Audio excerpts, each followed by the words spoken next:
हम दुनिया के सामने जाते, लोगों को बोलते मुझे ये जॉब दे दो, ये नौकरी दे दो। आप कोशिश करो अल्लाह ताला की बारगाह में एक रिक्वेस्ट लगाओ। लोगों से रिक्वेस्ट करोगे, लोग आपकी उम्मीद पे कभी पूरा नहीं उतरेंगे। आज जो दुनिया टेंशन में है ना, जो परेशानी में, उसकी एक बड़ी वजह यह है कि हम लोगों से उम्मीद रखते हैं। हमारी उम्मीद लोगों से, और लोग आपकी उम्मीद को तोड़ेंगे। हमेशा उम्मीद अगर लगाना है तो अपने रब से लगाओ, अपने अल्लाह से लगाओ। वो उम्मीद कभी भी आपकी नहीं तोड़ेगा।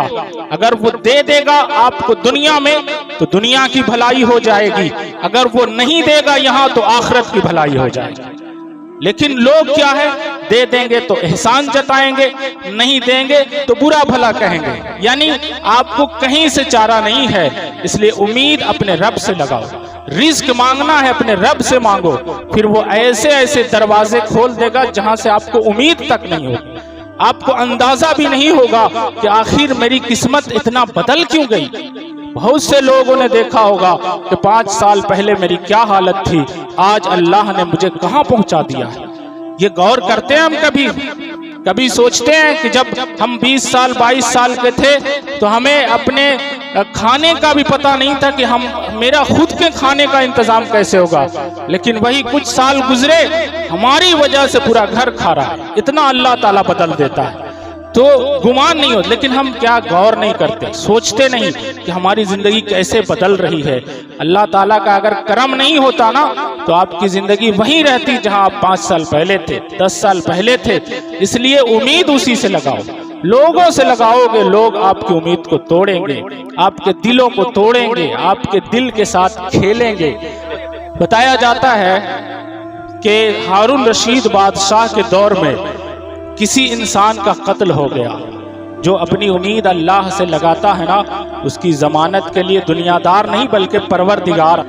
बगदाद में किसी का कत्ल हो गया, 20 आदमियों को शक के बिना पे धरा गया। होता ना, आज भी पुलिस धरती है, अगर पता ना चले कि मुजरिम कौन है तो उस तरह के लोगों को 20-25 को पकड़ लेती है ताकि जो असल मुजरिम है उसको पकड़ा जाए। 20 लोगों को पकड़ा गया। एक इंसान जो था वो मुसाफिर था बेचारा, कहीं से आया था बगदाद घूमने के लिए, उसको भी पकड़ लिया गया। उसका कोई पूछने वाला नहीं, उसका कोई साथी नहीं। और 19 आदमी जो थे वो बगदाद ही के थे, पहुंच वाले थे, वहीं उनका घर था। 1900 आदमी को किसी का रिश्तेदार आया लेकर गया, किसी का भाई नेता वो लेकर गया, किसी का बाप पुलिस वो लेकर गया। सब की जमानत हो गई। जिसकी जैसी पहुंच थी, पैरवी हुई, सब छूट गए। एक बेचारा, उसका कोई नहीं था, उसको कौन छुड़ा कर ले जाए, उसको कौन बचाए। तो याद रखे, जिसका कोई नहीं होता है उसी का तो परवरदिगार होता है। उसने फिर अपनी अर्जी, अपनी गुजारिश किसी दुनियादार से नहीं लगाई, अपने परवरदिगार से लगाई। अपने सर को सजदे में रख दिया और कहा, मालिक 19 में से हो सकता है कोई कातिल होगा, तू तो जानता है कि मैंने कत्ल नहीं किया है। मैं तो मुसाफिर आदमी हूँ, मैं गरीब हूँ, मैं तो सफर के लिए आया था मालिक, मैं पकड़ा गया हूँ। तू जानता है कि मैं बेगुनाह हूँ, मैं मुजरिम नहीं हूँ मालिक, तू ही लाज रख ले। मेरा जमानती भी तू है, मेरा सब कुछ तू है, मेरा हिमायती भी तू है। अगर तू नहीं बचाएगा तो इस लाचार को कौन बचाएगा।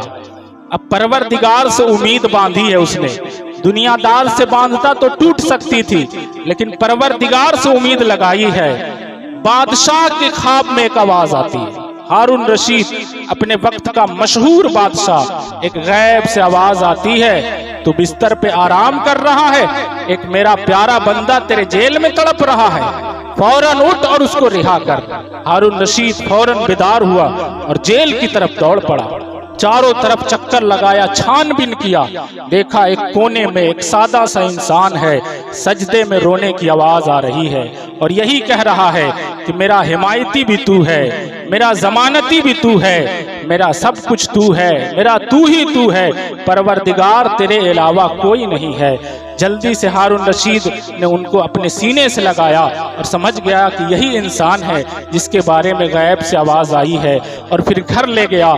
सुबह हुई, सुबह होने के बाद एक शाही लिबास उस इंसान को पहनाया। जो गलती से जेल में चला गया था, और बादशाह का लिबास पहनाकर बादशाह की सवारी पे बैठाकर पूरे इलाके में घुमाया और एक ऐलान करने वाले को कहा कि ऐलान कर दो कि ये वो इंसान है जिसकी जमानत लेने के लिए कोई दुनियादार नहीं आया था, बल्कि परवरदिगार ने इसकी जमानत ली। उम्मीद